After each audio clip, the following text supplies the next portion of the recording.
Welcome to our lesson on small increments and approximation. This is a lesson that uses the idea of differentiation. So think of small increments and approximation as this. So there are two variables which are connected, okay?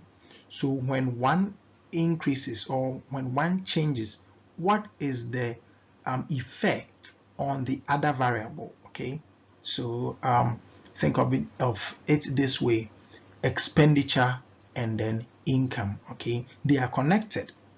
When your income increases, you also tend to spend more, okay? So that this is how it is. So your income would increase, and then the question will be, what is the increase on expenditure?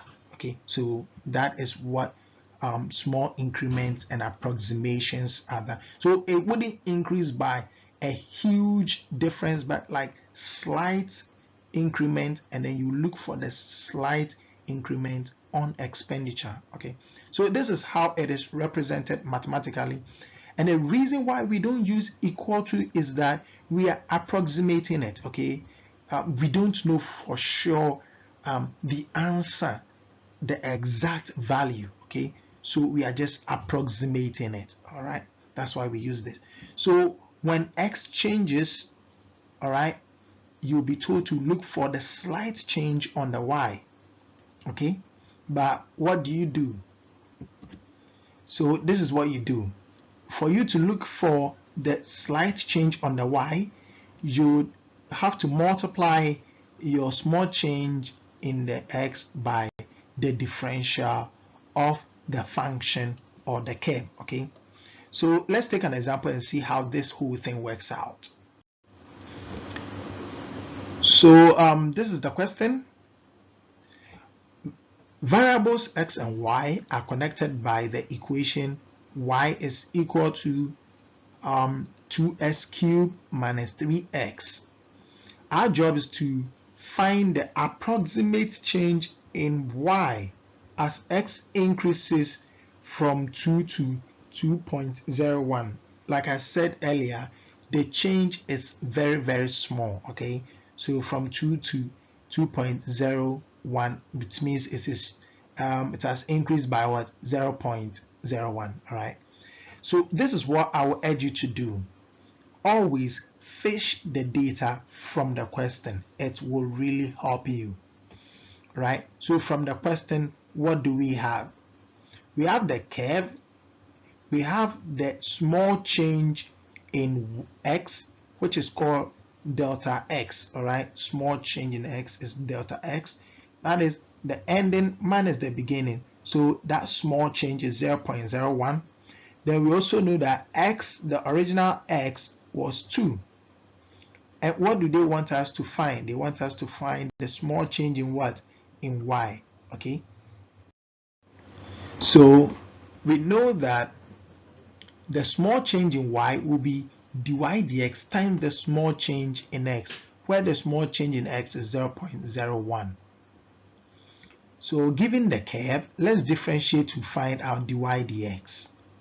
So dy dx will give us 6x squared minus 3, all right? Now remember that the change started from 2 to 2.01, okay? So the beginning is the x value, and that is 2. So at x equals 2, you know that dy dx will give you 21, right? So all that we need to do is to now input dy dx, which is 21 here, multiply by delta x, and delta x is what? 0.01. So that is what we do, and this will give us 0.21. So what this means is that as x changes by 0.01, y will change by 0.21. Let's take another example.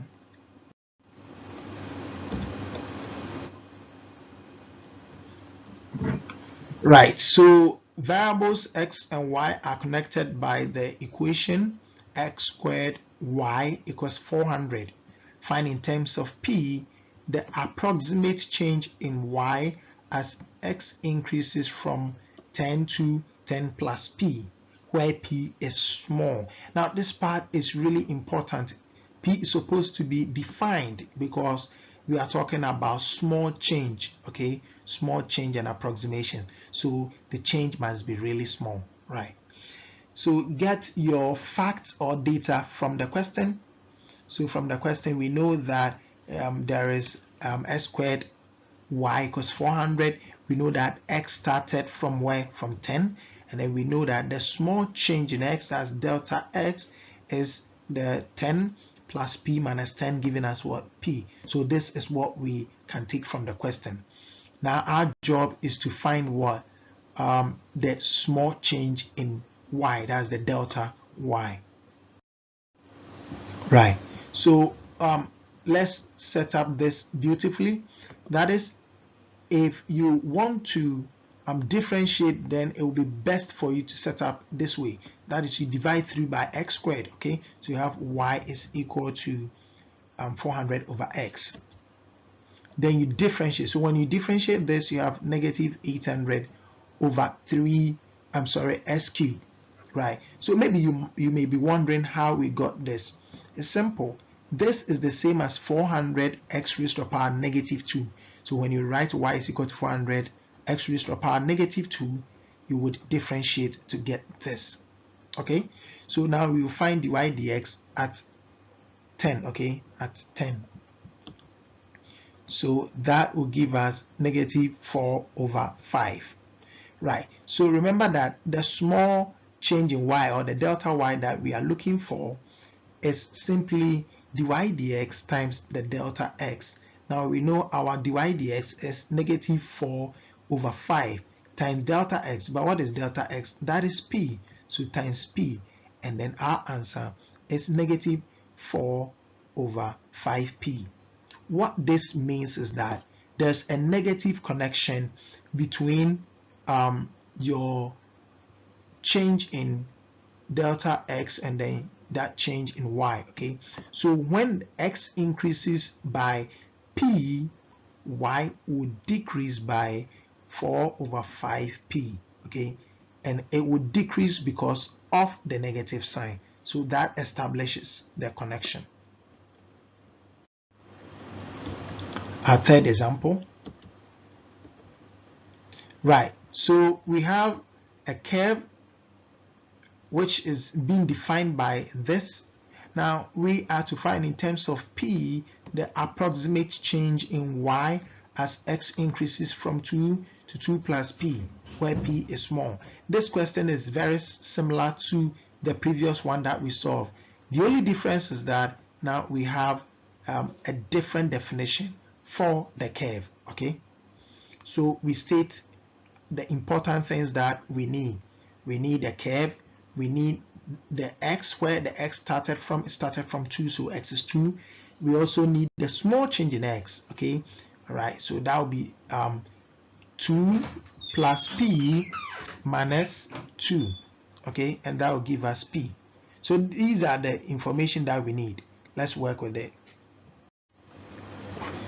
So we will differentiate this, but please be careful. This is product, so we are going to use product rule, right? So we will keep this one and then we will differentiate this, right? But when you differentiate this, you get 1, right? So 1, and then we said we shall keep this, and that is what we have, plus.